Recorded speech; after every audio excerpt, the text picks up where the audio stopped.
arms with tea and biscuit. The BJP, though, hit right back, stating that the claims made by Rahul Gandhi are false and manufactured. And also, if he has nothing to hide, then why even fear an ED raid? The party also questioned Rahul's motives behind making such allegations. Bhajpa के DNA में तानाशाही देख रहा था उस दिन कितना तिलमिला रहे थे चक्रव्यूह के भाषण में, जिस तरह उन्होंने भाजपा को धोखे रख दिया। तो तिलमिलाई हुई भाजपा अपना डीएनए टेस्ट दिखा रही है और कह रही है जो आशंका व्यक्त की राहुल गांधी ने कि ईडी छापा मारा। इस चुनाव में झूठ की खेती चल गया। किसने ईडी को भेजा, कहां भेजा? बिना सबूत का सरकार के खिलाफ माहौल बनाने का काम कर रहे हैं। इससे बड़ा झूठा एलओपी आज तक नहीं बना है और ये दुर्भाग्य है भारत का।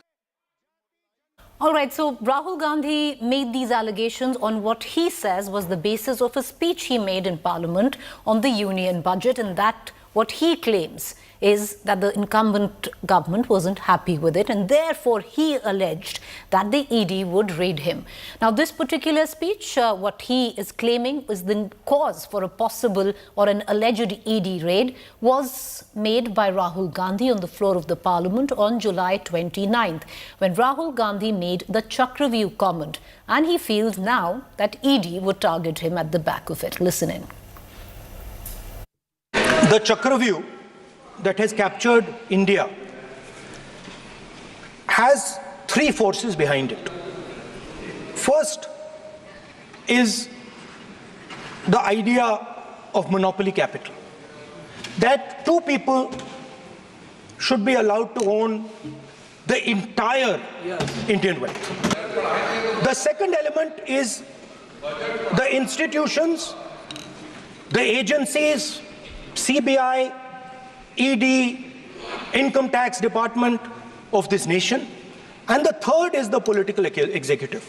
Speaker, sir, these three together are at the heart of the Chakravyuh. Now, the BJP is also saying that, he's the mascot of the Daro Mat jibe, which he makes at the Bharatiya Janata Party. So why is he scared? Another allegation coming in that Rahul Gandhi is trying to emulate his India alliance partner Aam Aadmi Party and making unsubstantiated charges. Let's cut across right now to our panelists this evening. Tuhin Sinha, National Spokesperson, Bharatiya Janata Party; Salman Soz, National Spokesperson, Congress; Raghav Avasthi, Political Analyst; Ashutosh, Author and Political Analyst. Salman Soz, this is something we've heard quite a few times by the Aam Aadmi Party chief, Arvind Kejriwal, or the Aam Aadmi Party, suggesting an ED raid is in order, but it never quite happens. What made Rahul Gandhi, at somewhere 2 in the night, suddenly decide to tweet out that the ED is going to raid him? Preeti, when Rahul Gandhi speaks, the record is there for everyone to see. When he speaks, those things usually come true.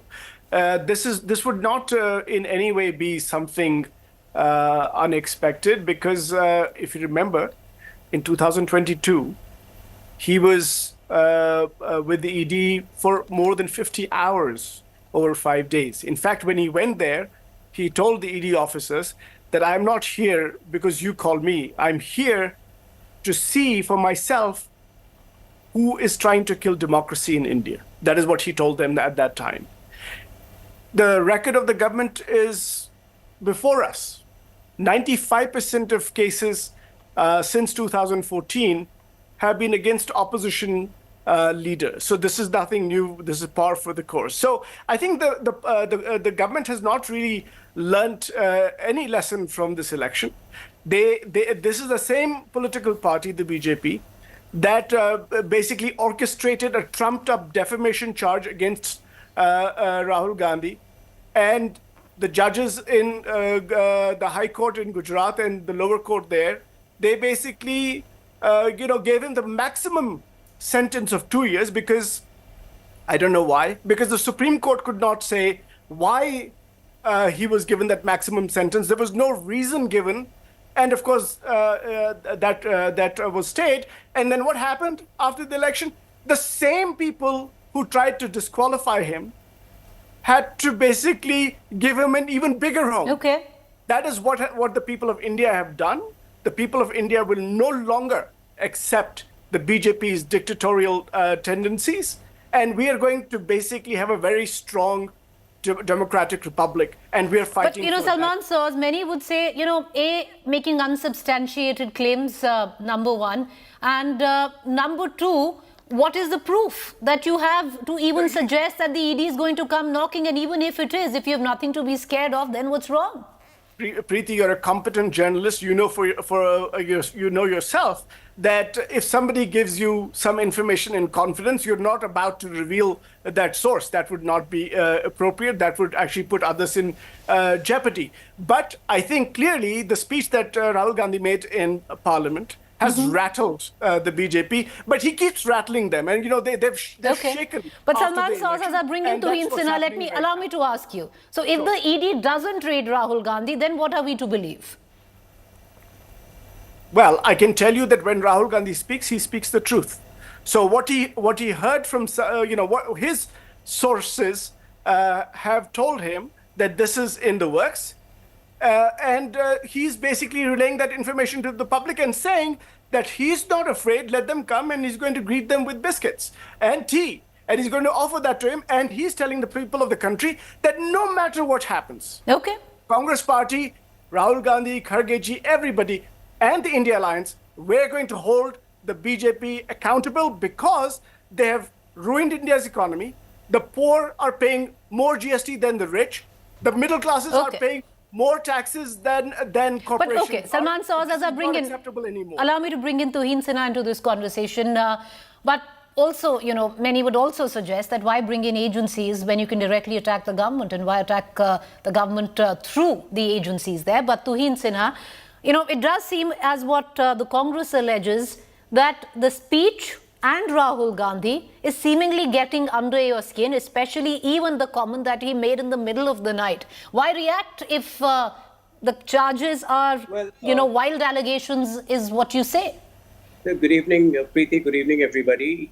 Time and again with his actions, Rahul Gandhi has proved that he is not only a man of zero credibility, but also the biggest coward in the country.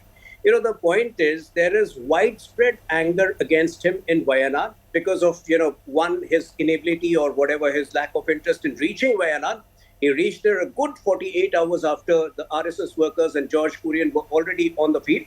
And secondly, why I think the entire country is upset with his speech. The way he has been dividing people, the way he has been spreading misinformation. Somebody called Pratap Bhanu Mehta, who is essentially a part of the Congress ecosystem, if he can raise a concern about the way he is going about dividing the country, I think the entire country is upset. But to link it with a false and unsubstantiated charge in the middle of the night shows that he's a coward, shows that he doesn't want to face the people, he doesn't want to face the people of Wayanad, shows that he has no courage to face the ED, if at all. That's an imaginary thing, but if at all, politicians need to be prepared to face agencies. Politicians need to be prepared to go to jail. These people have put Rajnath Singh and a host of other leaders behind bars for 2.5 years and the kind without any charges. And he's scared to face an agency, that too, and he makes imaginary charges. I think, he needs to grow out of his khatakhat model of politics and halwa model of politics and, bring a little more gravitas into what he says. All right. But Tuhin Sinha, to say that the entire country doesn't believe him would be a little rich, because if you do look at it, about 42% of the country voted for the opposition that he's right now the leader of. And that's practically the same percentage that voted for the Bharatiya Janata Party, number one. And number two, where you call somebody like a Pratap Bhanu, a part of the Congress ecosystem. Ecosystems are a little subjective, be it right, left or center, sir. So let's try and, avoid that conversation. But having said that, Tuhin Sinha, it's happened in the past. It's happened in the past where you said, where an Arvind Kejriwal said that the ED is going to come, and maybe not immediately, but the ED did come. Preeti, the fact is, whether it is Arvind Kejriwal or whether it is Manish Sisodia, all of them have spent, Manish Sisodia spent nearly 1.5 years in jail because his repeated plea for bail has been rejected by the Supreme Court and by the Delhi High Court. Why? Because obviously there was a money trail in part, and this is something commented by the Supreme Court. So, why blame the government? If you do no wrong, there is nothing to fear in this country. India is Okay. a robust democracy, but, let me get back to the fact. Why did he make the statement? Because from 2011 onwards, Congress has ignored Wayanad, whether it was the Gadgil report, which they ignored. Even in the last 5 years, give me one instance where Rahul Gandhi has spoken about the problem of landslides, the problem Okay. of illegal encroachment in the area, where landslides have taken place. All right, okay. So the argument clearly is that he's trying to divert attention. He didn't do his job as what the BJP alleges for someone who abandoned Wayanad. But now, of course, his sister is going to step in to fight that election. But I just want to, widen the ambit of debate. But also, Tuhin Sinha, you speak of political leaders who spent a fair amount of time in jail. But they've spent that time even without the trial beginning and under the PMLA law. And you and I both know what 19A of the PMLA means. But having said that, Ashutosh, to bring him in, author, political analyst. Ashutosh, you were very unlike Rahul Gandhi to make a claim at 2 a.m. I'm just stressing on 2 a.m. because it's interesting for somebody to type out a tweet in the middle of the night. But he seemed to be learning the ropes of politics very quickly, and the kind of politics that we've usually seen by the likes of an Arvind Kejriwal. This is not like Rahul Gandhi to make an allegation or a claim like that. What's going on? How do you assess it? You're on mute, Ashutosh. Mute. Unmute yourself. It's very interesting to hear, my dear friend Tohin. Why not? Rahul Gandhi is ignored, but still won by more than 3.5 lakhs votes. The Prime Minister has taken care of Varanasi, and he wins by 1.52. So, obviously, it speaks volume that who was ignoring the constituency was working for the constituency. Let's not get into that. The fact of the matter is, who knows the truth? Neither you know the truth, nor I know the truth. Neither Salman Sood knows the truth, nor the Tuhin Sinha knows the truth. So The it's fact is classic that- politics, Ashutosh. Float a balloon in the air and see how it, How do pans you know, out. how do you know that somebody from the inside has not told Rahul Gandhi? Where is the proof? Those who are questioning the very authenticity of the information, do they have a proof to prove that information was not passed on to Rahul Gandhi? The truth is, whether ED rates Rahul Gandhi or not, that's a different thing matter. The truth is whether somebody has passed on information like this to Rahul Gandhi or not. So those who are opposing it, criticizing it, also jumping the gun, and those who are saying he's lying, they're also jumping the gun. My submission is very simple. In politics, you have to create headlines, and Rahul Gandhi, since the election started 2024, has been successful in creating headlines. And that's the problem of the Bharatiya Janata Party. He is getting into the skin of the BJP. I do not know why BJP is reacting to these things. The more they react, the more they are making Rahul Gandhi a bigger leader. You ignore Rahul Gandhi will not be so talked about. You will not hold a discussion. I will not hold a discussion. Nobody will talk about it. The same thing happened with Narendra Modi. The more the Congress party talked about Narendra Modi from 2002 onwards, the more Narendra Modi became big. Similar mistake I think BJP is committing now.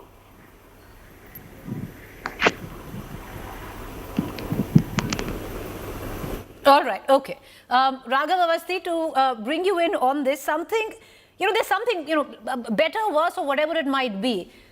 Something's changed in Rahul Gandhi's politics. This is very unlike Rahul Gandhi. The BJP, who till very recently would say that Rahul Gandhi is our biggest asset, the asset seems to be depreciating very quickly for the Bharatiya Janata Party.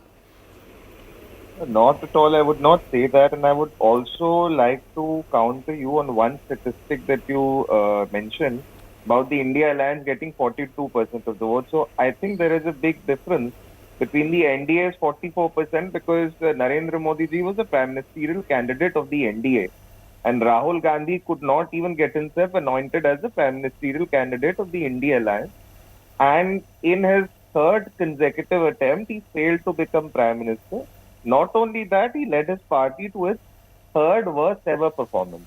Now, in any other democracy anywhere in the world, if you lose 3 consecutive general elections, you don't get to remain party leader. But it's a bit unfortunate that the Congress party remains, I don't know, totally beholden to this one family that they have to keep anointing him as the prime ministerial candidate of their party again and again and again, irrespective of whether the people of India or their own alliance partners have any confidence. With respect to what Rahul Gandhi has tweeted about the ED raid, I really do feel that he needs to take his medicines and sleep at 2 o'clock, or even much before that, instead of treating us to whatever his drug-induced reverie makes him post on it. So I think as far as his political acumen or whatever it is concerned, it's atrocious. If he was any good, he would not have lost the third phase general election that he did. So I am not going to think too much about whatever he has posted. Having said that, the Gandhi family has been neck deep in corruption for a while now. I mean, since the time of Bofors and ever since Miss Sonia Gandhi came into the politics of the country with all of her European friends who have shady backgrounds in the defense lobbying industry. So I will not be surprised if some illicit funds are found somewhere and Rahul Gandhi and his mother and all of his relatives end up getting investigated by one or the other investigating agency. I will not be surprised at all. All right. Raghav, obviously, just to give you context, the reason I said what I did was the 42% vote share came from the fact that Tuhin Sinha said that the entire country doesn't believe Rahul Gandhi. Because 42% of that country, somewhere, or the ones who voted from that country, did believe in an opposition which wasn't the BJP. So technically, that was the context. Having said that, Tuhin Sinha... the opposition wasn't Rahul Gandhi either. That's all I would say. That's my point. Okay, fine. Well, anyway, that's a... Tuhin Sinha and Salman Source, to bring you back. Salman Source, the fact is, if the ED does come knocking, it's not the first time. It's happened before. You yourself gave out the dates of it. Technically, Rahul Gandhi is out on bail on a case, or 2 cases rather, where it comes to the National Herald. So why blame the agencies and connect it to vendetta politics where it's due process? Preeti, first, I know Raghav Avasthi for a long time now, and Raghav is not a political analyst, he's a political propagandist. I say it in the nicest possible way for you, Raghav. He's a supporter of the BJP, and the audience should know that. This is not but Salman, I'm sorry to cut you short, but I'm going to just give it in, because Tuhin is going to come and Ashutosh should be ready to be called a political propagandist next. That's okay. But go they ahead. Can call Ashutosh whatever they want, and Ashutosh can defend himself. I'm sure he's a big boy, it's okay. So anyway, I heard the word coward being used for Rahul Gandhi. Let me just say that the people of the country know Rahul Gandhi. And I believe, from what we can see, he has really emerged as the top political leader in India right now. By the way, a Lok Niti CSDS poll conducted just after the election, that poll suggested that in Uttar Pradesh, Rahul Gandhi was more popular than Narendra Modi for the post of PM. I'm not saying this. This is a very reputable survey with which I think many national media channels have done work. So I think that really hurts the BJP. That really burns up the BJP, and I wish somebody would give them some Bernal, because they need it in spades. The point is, Preeti, that investigative agencies, not just investigative agencies, many public institutions have basically been, converted into frontal organizations of the BJP for political purposes. These are institutions that we as taxpayers, we pay for these institutions. They are supposed to be independent, whether it's the Election Commission, whether it's the Vigilance Commission, whether it's these agencies of CBI and Enforcement Directorate, and they've been disproportionately used, viciously used in scorched earth politics against opposition leaders. Salman Source, I'm running out of time. I want to bring in Tuhin Sinha, but Salman Source, many would say that's been par for the course in Indian politics, which includes the UPA years. I'm sorry, sitting chief ministers in jail, that is not par. We should not accept it. Salman Source, have you forgotten? Have you forgotten 2G? Have you forgotten the claims of the DMK? That we should all understand. Salman Source, I'm giving you an example. Have we forgotten what happened in 2G? Look, Preeti. So let's not, No. Let's talk about it. Unfortunately, we don't have the time. Unfortunately, we don't have the time. Let's leave it for another debate. I'm here to talk about Rahul Gandhi. Tuhin Sinha, the fact is there's something which is not settling in, where Rahul Gandhi is, I'm shy to say it because it's been said multiple times, the new avatar. And the BJP is seemingly worried. Preeti, in the last 3 decades that I have observed and followed Indian politics closely, I have been told that in a democracy, you need to respect the leader of the opposition and he needs to be responded to. Today, you and Ashutosh and, the Congress representatives are advising me to ignore him because somewhere you also believe that he's a man of zero credibility. Why would you, ask the BJP to ignore the leader of opposition? I didn't ask you at all. When did I ask you? 29? No, I didn't ask you at all. I'm holding this debate for a reason. Why would I ask you to ignore someone whose debate I'm holding? You said he could easily have been ignored. Why did the BJP comment, sir, comment. Not the man. Not the man, the statement. It's a fact that on 29 July, on the day the landslides had begun in Wayanad, what was Rahul Gandhi doing in parliament? He was counting the caste of people, at the halwa ceremony. A leader of opposition who aspires to become the prime minister of the country someday should involve himself with serious issues like climate action and not be obsessed with halwa politics and, with khatakhat politics. That's the truth. All right. Okay. I've run out of time. I apologize to all 4 guests of ours, but I'm sure there's going to be another day and another debate and maybe the same topic, because is the ED going to come calling or is it going to be a shoot and scoot kind of statement? We leave it at that. Thank you for watching. Up next, Rahul Gandhi.